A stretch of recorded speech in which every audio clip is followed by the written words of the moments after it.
Well, good morning. It's a fantastic Friday. My name is Dr. Debbie Phillips, and I want to welcome you to our workshop today on coaching and mentoring. What an important topic today, especially as we have 5 generations in the workplace. We can all relate to that. But I want to tell you, first of all, before we get into our learning outcomes, I want to talk to you a little bit and share with you my personal coaching story. Over 21 years ago, I signed up for something. Now, has anyone ever asked you to come join something, to be a part of a fundraiser? Jim, has anybody ever? Yeah. Well, my friend Karen said, Debbie, meet me at the church on Saturday morning. I want you to be a part of this team in training, this leukemia walk. And I thought to myself, I like to raise money. I'm really good at raising money. So I went to the church, signed up, enrolled, sat down, and she goes, well, what I didn't tell you is that you're going to do a marathon. And I thought, a marathon? 26.2 miles. I thought, heavenly days, what have I gotten myself into? And there was a young lady sitting right beside me. And I thought, I can raise the money. The money's not the issue. But 26.2 miles? I don't know about that. So this young lady, her name was Leela.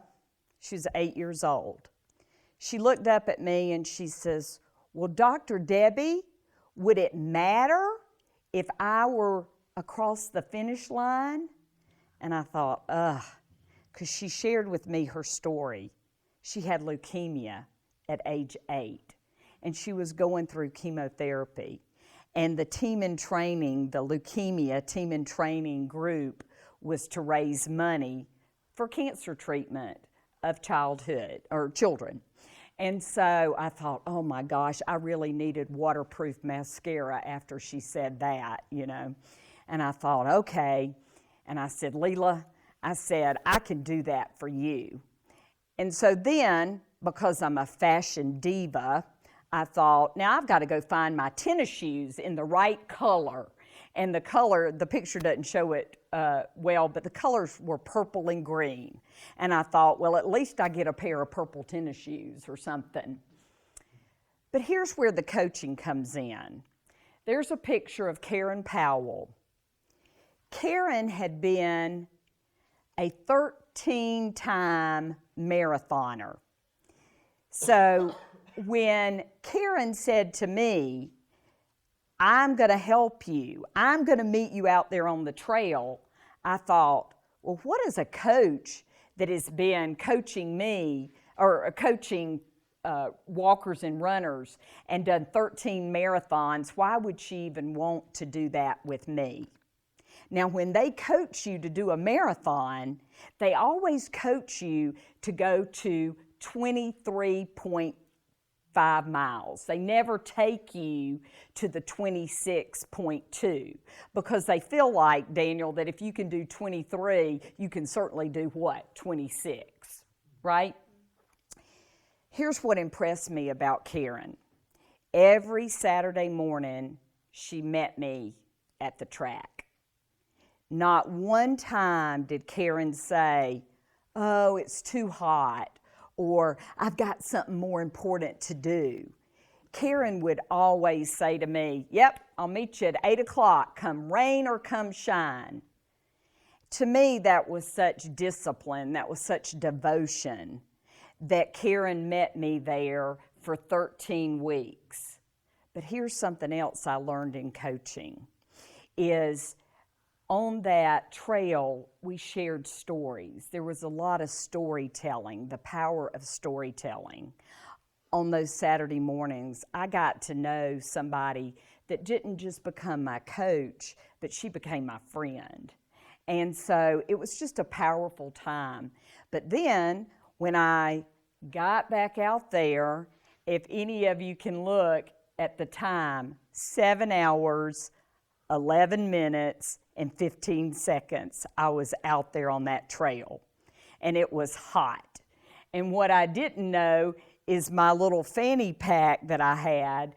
I'm too much of a diva, so I didn't listen to my coach, and I put, instead of putting a protein bar, I put lipstick because I wanted to look great coming across that finish line. But there was something else that happened. Kurt, you won't believe it. About 24 miles into it, my feet were hurting. I had blisters. I was aching. I didn't have my protein bar. I was hungry. I was miserable. It was hot on the San Diego freeway. But I met a man, just kind of like you, Jim. He was about 24 and a half miles. And he goes, "Young lady, don't give up." He said, "The finish line is a magnet and it's calling you to the finish line."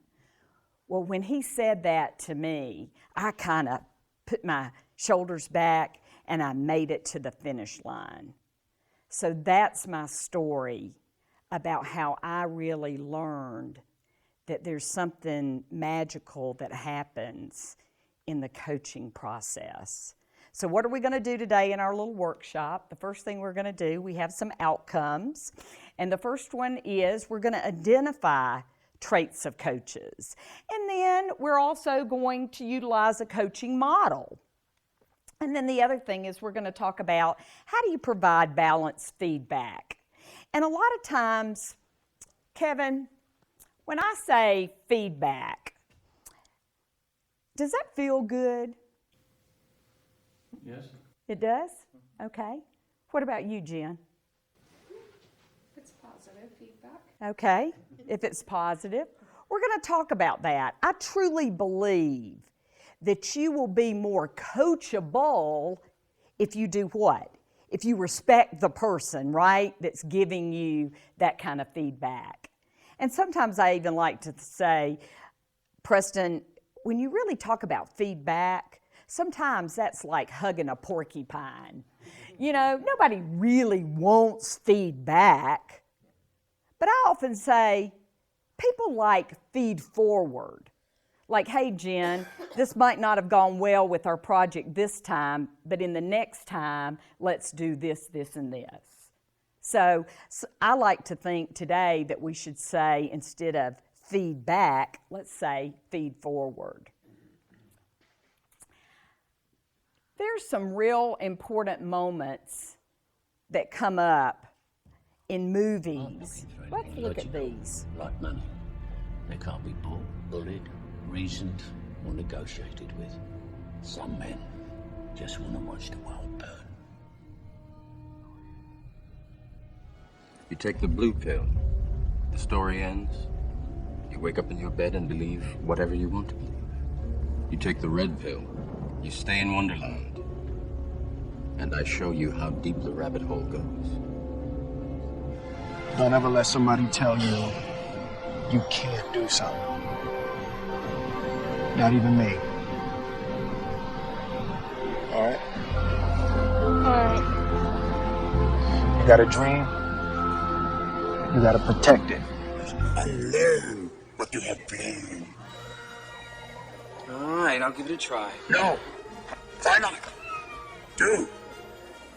Or do not. There is no try. Why then do the Sorting Hat place you in Gryffindor? Because I asked it to. Exactly, Harry, exactly. Which makes you different from Voldemort. It is not our abilities that show what we truly are. It is our choices.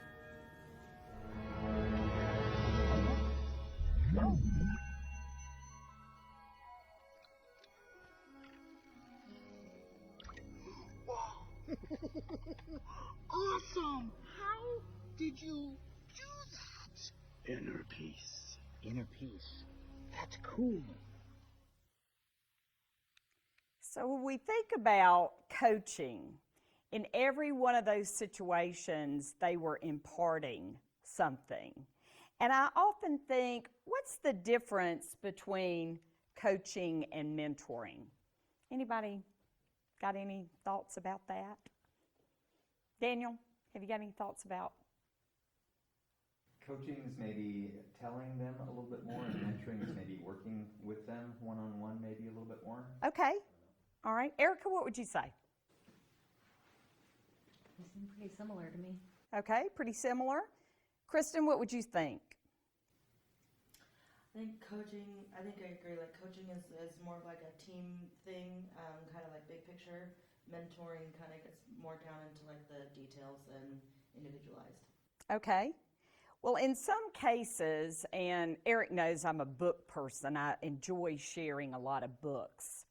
And the researchers that have done quite a bit of research on coaching and mentoring is two people, Hunt and Weintraub.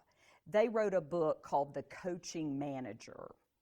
And if any of you ever want to take a deeper dive, those are two phenomenal authors that have done a lot of research on coaching and mentoring. But coaching is really sometimes where you want to see, as you mentioned, somebody have professional development. But mentoring, in a lot of cases, is where it's more of a friendship, somebody outside your work circle. Now, mentors and coaches can be inside the workplace, but a lot of times people reach out to mentors over a lifespan. You know, I like to say sometimes you're the CEO of YOU. You need to have a board of trusted advisors around you, because you want people that will tell you the truth, you know, not just what you want to hear. And when I know in certain cases, Eric's coached me, and sometimes I didn't always like the information, you know, but at the same time, he's a wonderful mentor because he has this authentic desire for me to get better. And sometimes, and we're going to, in later on in our session, we're going to talk about really how coaching kind of falls into 4 major categories. What do coaches and mentors have in common? Well, the first one is they want to help. They don't want to fix you. They're not going to say, now, you know, if you do it exactly like this. They're coaching you in a way that you're going to grow. The other one is coaches and mentors, they set high standards. They set some stretch goals for you. And then the other one is they're open to receiving feedback. As you're a coach or a coachee, you want that kind of two-way communication. So those are some of the things that coaches and mentors have in common. I say it's about your M&Ms. See, we've got our M&Ms. We're going to do a little activity in a second. You got to model excellence. No one wants to follow somebody that is just mediocre. You know, what's his name? John Maxwell. He wrote another great book, 21 Laws of Irrefutable Leadership, and he calls it the law of the lid. I love that. He says 9s and 10s won't follow a 7. Did you hear that? 9s and 10s won't follow a 7. Now, Eric knows I love to teach at Georgia and Georgia Tech.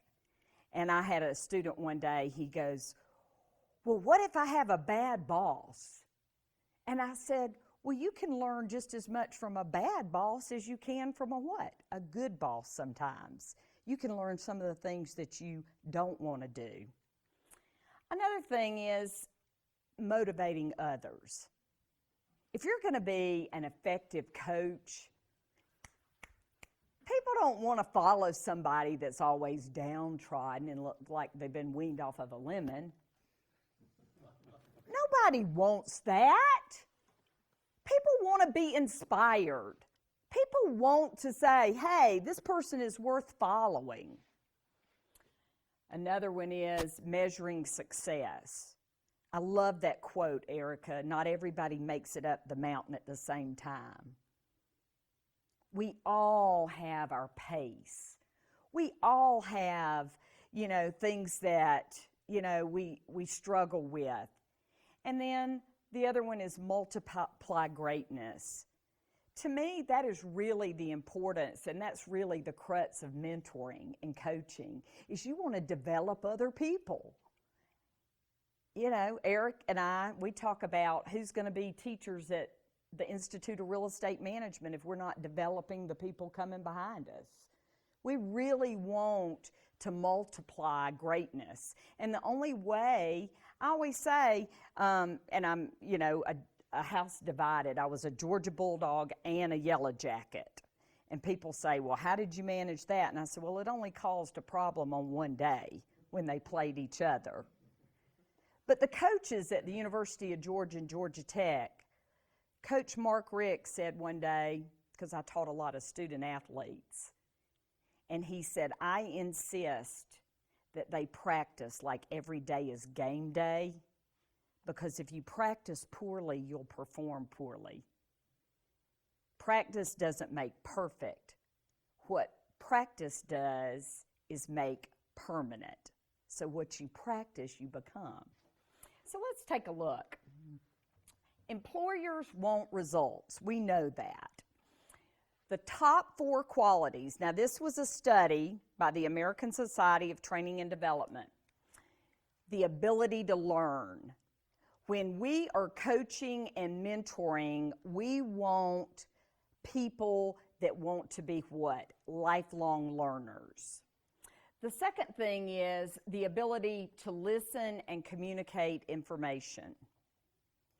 The other one was problem-solving skills, and we're going to talk a little bit about that, but I love number 4.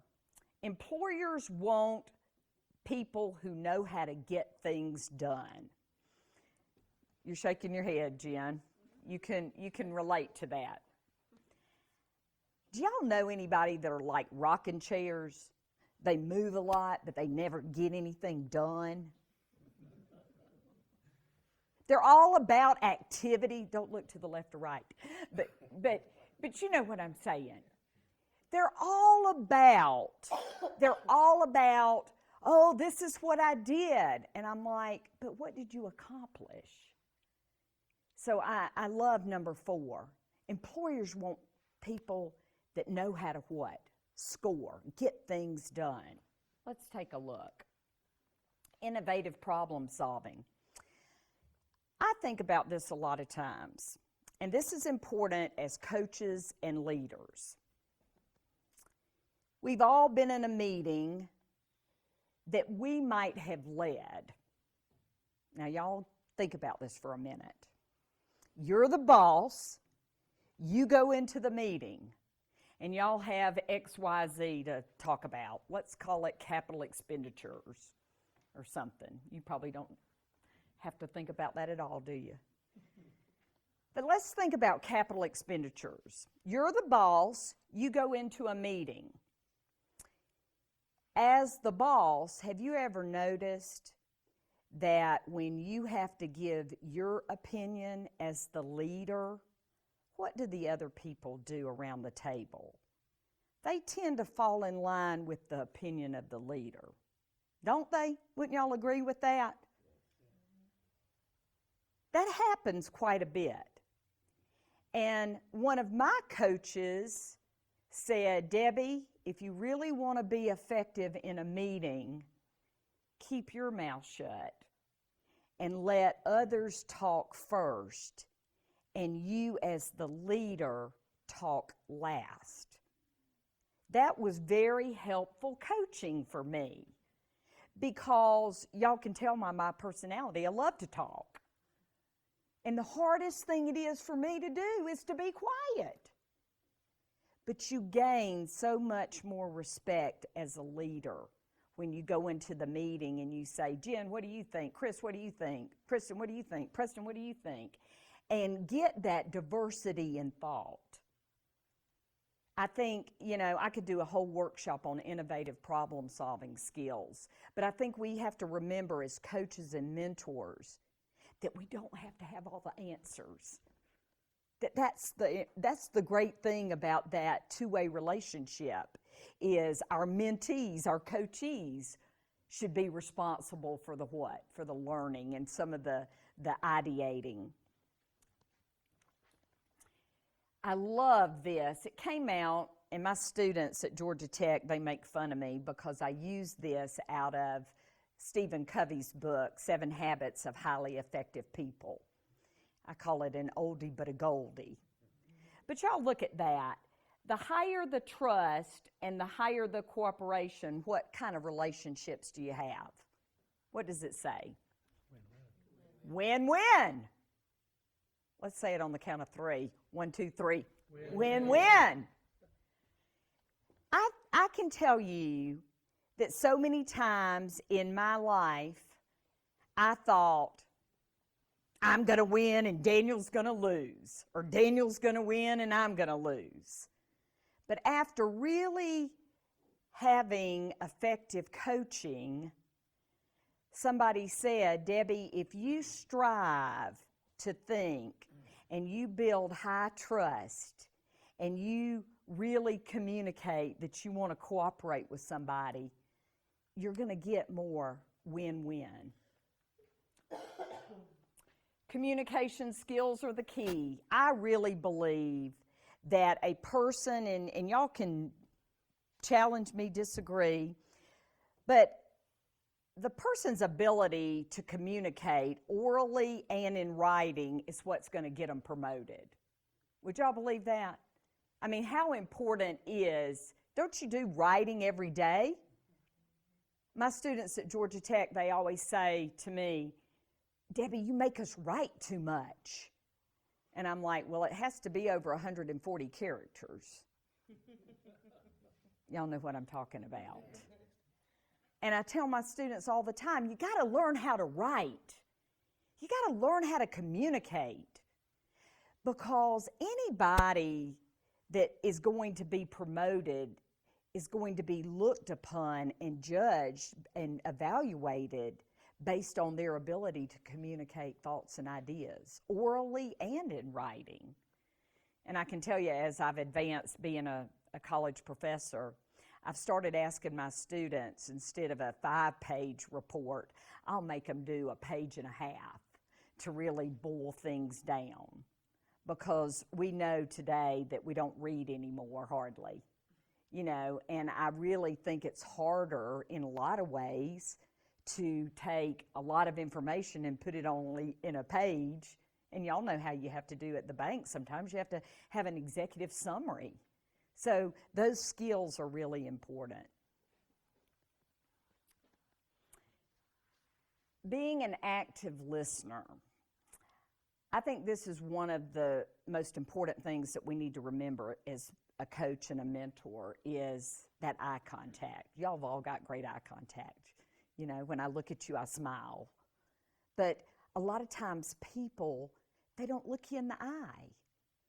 When you listen to people, you've got great eye contact. When you listen to people, they're judging you by your eye contact, your body language. How would you like to be coached with this kind of body language? Like, as opposed to this. Everybody do that real quick. Come on, do that. All right, lean back. Like, you're not telling me anything, okay? Now open your arms and look at somebody and say, I'm here to help. Look at somebody. I'm here to help. I'm here to help. Now, how did that feel? Felt better, didn't it? Body language makes a difference. Focus. How many times do you know people that have asked you to go to lunch and they sat right there with their phone open? And you're trying to have a conversation with them, and every notification, every bling that they get on their phone, they're kind of glancing at it. Has that ever happened? Yeah. We live in an attention economy.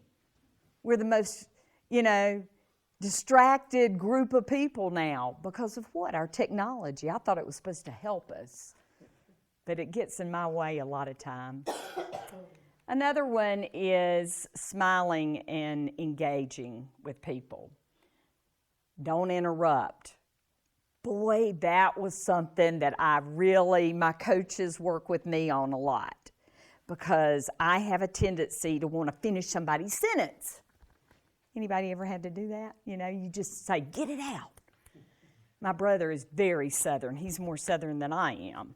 And it takes him, like when he leaves me a voicemail, I have to go 3 pound 3 times just to get to the last voicemail because I'm like, come on, buddy, get it out.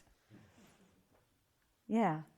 The other one is reflect back. When you are coaching and you're mentoring, you want to reflect back to what that person has said.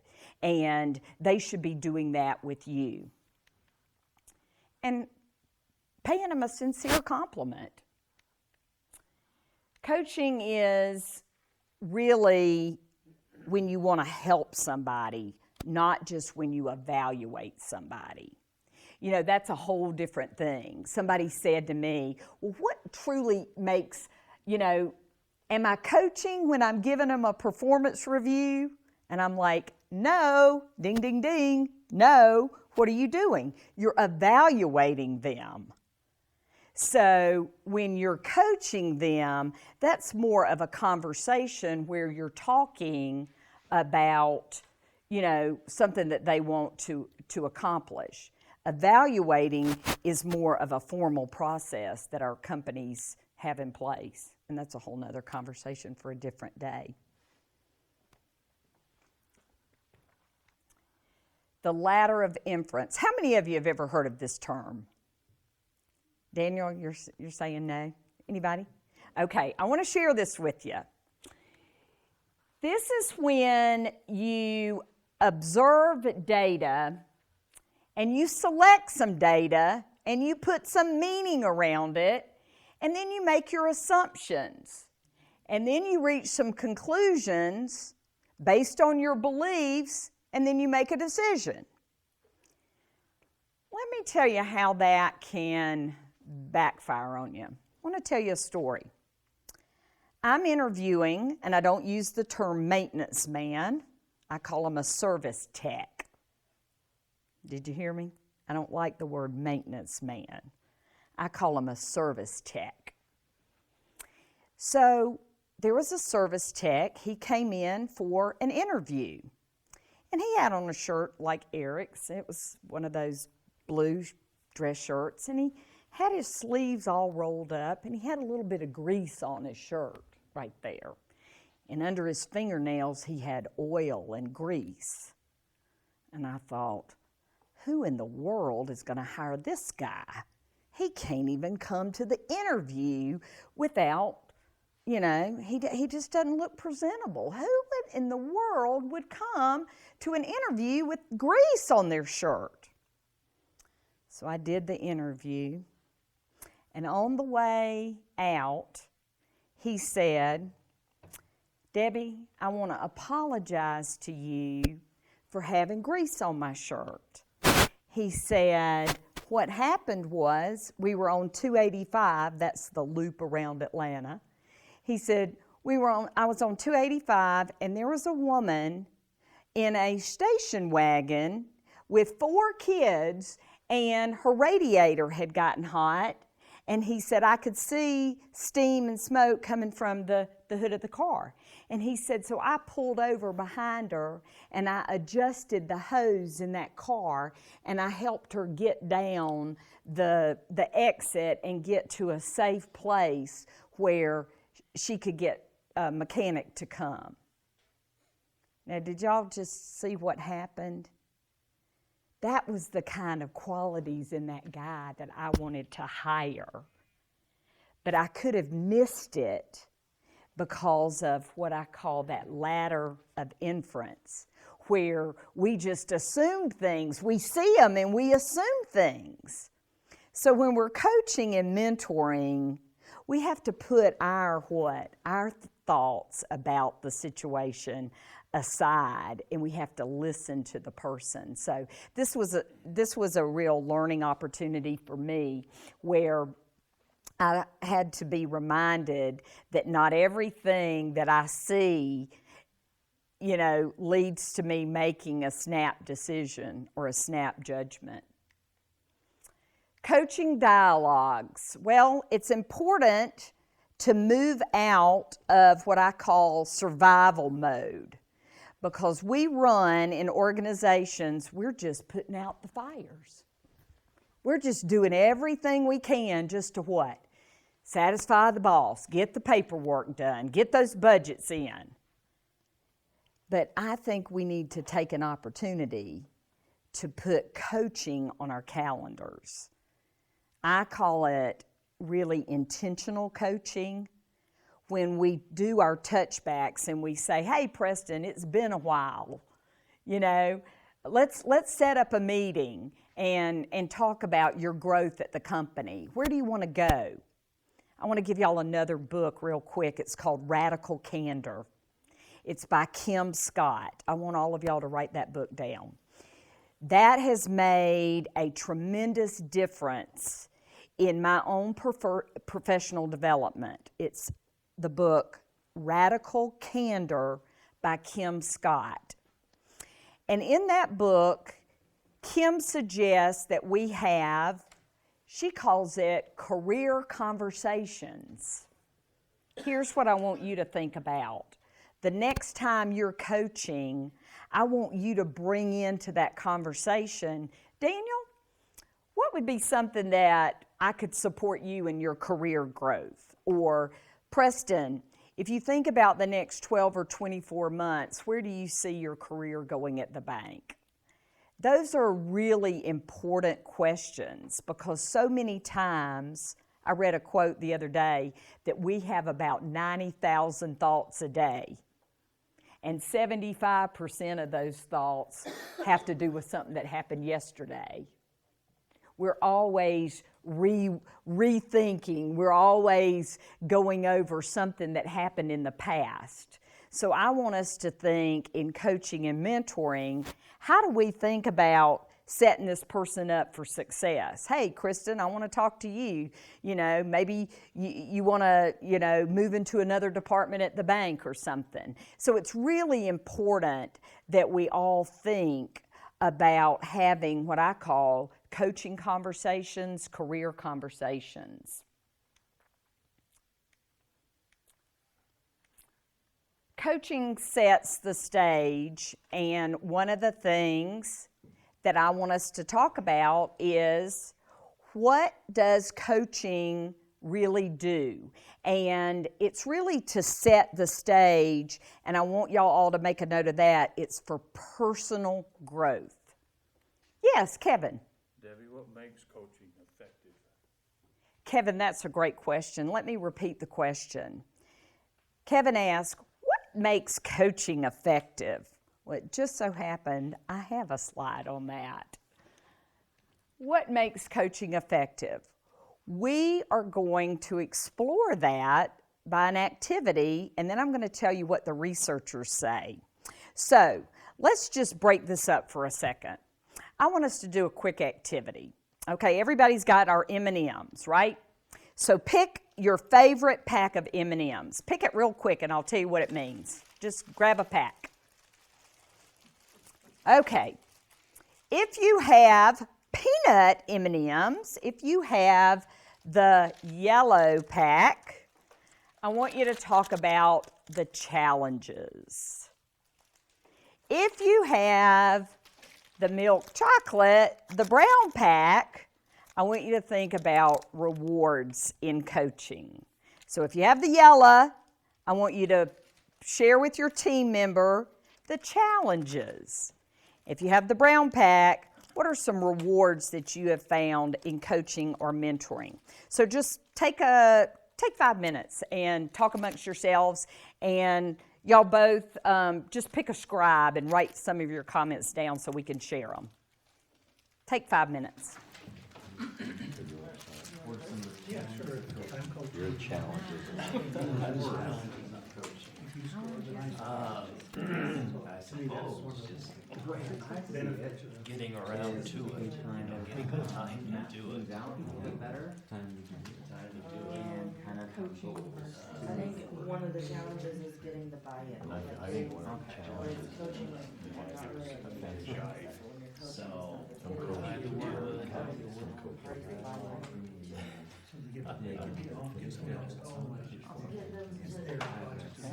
Yeah, exactly. do have to,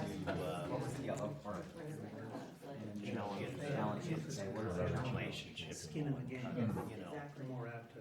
both parties have to believe that coaching is valuable, and so you just don't want to, you know, you have to establish some sort of an idea that coaching is valuable to begin with. It's a little bit of a challenge. Nobody wants to listen to that.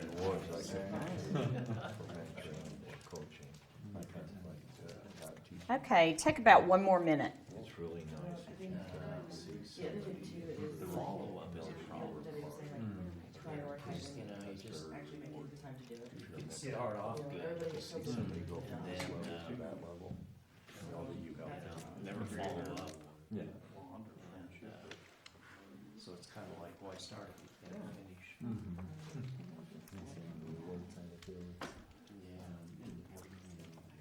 Okay, let's resume. Now let me repeat our activity. If you had the yellow M&Ms, those were the challenges I wanted you to share with each other. What are those challenges that you find in coaching and mentoring? The second part was the milk chocolate. What are those rewards, those yummy rewards that you get? Jen, share. Excuse me. Well, if I'm coaching someone and they win, then I also win. We both accomplished, they feel good about it, I feel good about it. They grow, I grow. So it's, you know, I've said many times, my job is to make my boss look good. Okay, that was a reward. Who else had a reward? Preston, did you have a reward? You know, I'm kind of on the same side, but we really talked about the challenges. Okay, You're all open right. to that. Who else had a reward? Eric. If you see somebody progress from point A to B, and you knew that you were part of that progression or helped them, that's very rewarding for a mentor or a coach to see somebody go from this level to that level. Well, I hope I get my DREI designation, and you're going to be proud of me. What's another reward? Who else had? Did you have reward? Who else had a reward? I had one. Okay. I just thought it was rewarding to be able to kind of map things out and kind of set goals for yourself and then achieve them. So you could actually see your own needle move. Mm-hmm. Okay. Who had challenges? Jen, did you have a challenge? Or y'all did? Okay. Communication. Communication. Kind of elaborate on that. Like what makes it challenging? If you don't see eye to eye. Okay. You don't agree on both. If you don't agree on things, you know, that can be it. So sometimes when you're maybe coaching a millennial and you say to that millennial, it probably isn't a good idea to text the bank president. That could be a challenge, right? And you might want to mentor or coach that millennial, and you might want to say, the bank president should be addressed by his formal name, Mr. Jones, instead of, hey, Rick. And millennials sometimes, they don't see that. They don't understand that titles and positions should get respect. They think we're all equal, right? So that's an excellent, excellent example. Who else had another challenge? We talked about time, like you were talking about, like making it a priority, just taking the time to do it and stuff, but also the buy-in, like making sure that both parties have some skin in the game, and like what Jim was saying, that both parties see the value in it. Mm-hmm. And so if someone doesn't see the value in it, then you can have a challenge there, a roadblock. In just a second, we're going to look at the formal process of coaching. And that can be one of the true challenges, is what I call the follow-up. Because if you're coaching someone and you say, well, Preston, I want you to do this, this, and this, and you don't check back, I've lost credibility with you, because I must not have thought it was important enough to truly follow up. These were all excellent examples. There are 4 basic types of coaching, and I really want y'all to write this down because this is important. The first type of coaching is skills coaching.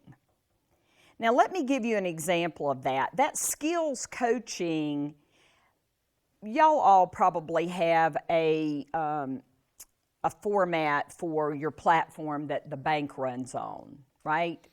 So technology, we all have to get trained and coached on specific skills. And one example that I can think of is your computer software that you use at the bank. When we were coming up the elevator, I saw that there was a training going on right now in your bank, that you're onboarding new employees, so you're coaching them on skills.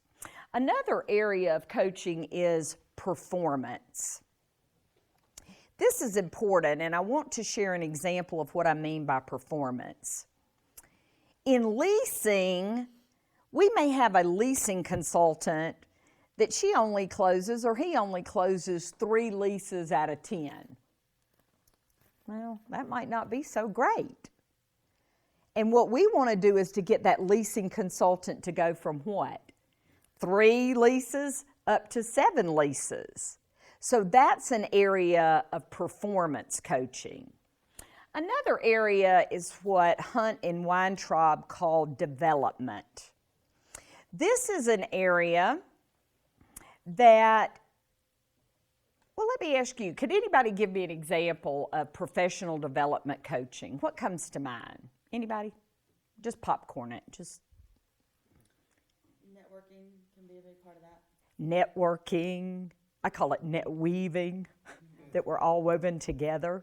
I wouldn't be here today if we didn't know each other. Another type of professional development training is time management. Time management. Can anybody, I think public speaking, time management, networking, professional development, business etiquette. The other one is executive agenda. That is a 4th type of coaching that allows us to help somebody or coach somebody so that they get advancement. And then coaching and emotional intelligence. Daniel Goleman says that emotional intelligence, 95% of a person's probability that they're going to advance is that they have emotional intelligence. The other thing I want to ask as we kind of wind down is, where do you want to go yourself? You ask those coachees, where are you interested in going and growing? The other one is, what could I coach you on? What specific opportunity could I coach you on? Who needs coaching? And how do you like to be coached? Some people say, hey, I want to schedule it every once a month. And other people say, I just want to pick your brain on occasion. When should coaching happen? Coaching, a lot of times people say, oh, it's got to be a formal process. It really doesn't have to be that formal. Coaching and mentoring can be casual, but it's got to be intentional. There's a difference. And then as we wind down, I love this, it's got to be, feedback has to be based. I love this quote, you're smart, a hard worker, and you're full of potassium. I asked somebody the other day, what color is a banana? And they said, yellow. I said, no, actually that's the skin of the banana. The banana is really yellow. Debbie, can I ask a question? Excellent, Kurt. Do you have a recommendation for a coaching process? Kurt asked the question, do I have a recommendation for a true formal coaching process? And I actually do, and I'm glad that you asked that question. Many of you may or may not be familiar with the GROW model. Now, my students say, Debbie, you talk all the time. I never know what's going to be on the test. So when I tell you that this is big, big, big, this is big, big, big. GROW is actually an acronym. and I want to run through it just real quick. You have to pick a topic. And when you are coaching, it starts with us talking about a topic. Preston, we could talk about, you being trained on the latest technology with the bank. It could be a specific topic. But then the goal, the G in the GROW model says, what's the goal for this coaching session? The R stands for reality. What is really happening? We have employees that are, challenging us on the technology. It's too hard. It's overly complicated. So the reality is you have to start with the coachee, what is currently happening. The O stands for options. What's possible? Now, if we had a longer workshop today, we could divide up and we could talk about how do you allow the coachee to have options in coaching. Now, I want to be completely transparent. When I first was going for my coaching certification, I gave the coachee exactly what I thought they needed to do. I'm really good at planning people's lives. That's where coaching fails. When Debbie says to Kurt, you need to do this. Instead of saying, Kurt, what are some options you think we need to explore? Do y'all understand? There's a big difference in me telling Kurt, this is what you got to do, as opposed to saying, Kurt, what are some options? And then the last R, or the W, stands for wrap up. And as we are truly wrapping up, Preston, it was just like what we mentioned earlier. If you ask me for help and I say, yeah, we're going to get back together in 2 weeks, and I don't, set another time to meet with you to follow up, I failed you as a coach. So I wanted y'all today, that was one of our learning outcomes. Kurt, did I answer that question? You did, thank you. Okay. It's a great process. I always say we're better, and it helps me, I know, when I have a script or an outline to go by. So I hope you found the GROW model to be helpful. And then as we wind up, I believe that this is a critical area. For us to be effective coaches or mentors, it starts with what? That attitude. We want to have an attitude of gratitude. We want to have an attitude to help. The second one certainly is leadership. We have to be worth following. People don't want to be coached by somebody that they're not seeing as being coached by a true leader. And then the third area is relationships. Coaching and mentoring has the opportunity to strengthen relationships. I call it net weaving, as I mentioned to you. And then the last one is personal and professional skills. I love the quote, when you're green, you grow, and when you're ripe, you rot. We've all got something to learn. And as I finish up, I just want to share with you all these techniques that we've talked about today are great. They're helpful. We've gotten some real actionable items. And I hope you can take those and to put them into practice. Debbie, I wanted to ask, what are some mistakes you think the coaches make? Eric, that's a great question. Eric asked the question, what are some mistakes that coaches make?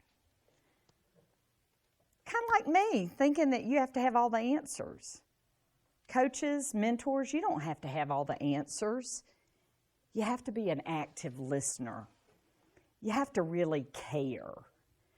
Because if you care about somebody and you want to help them with that genuine, authentic heart, just like Eric, you wanted to help me. You want me to be a better instructor.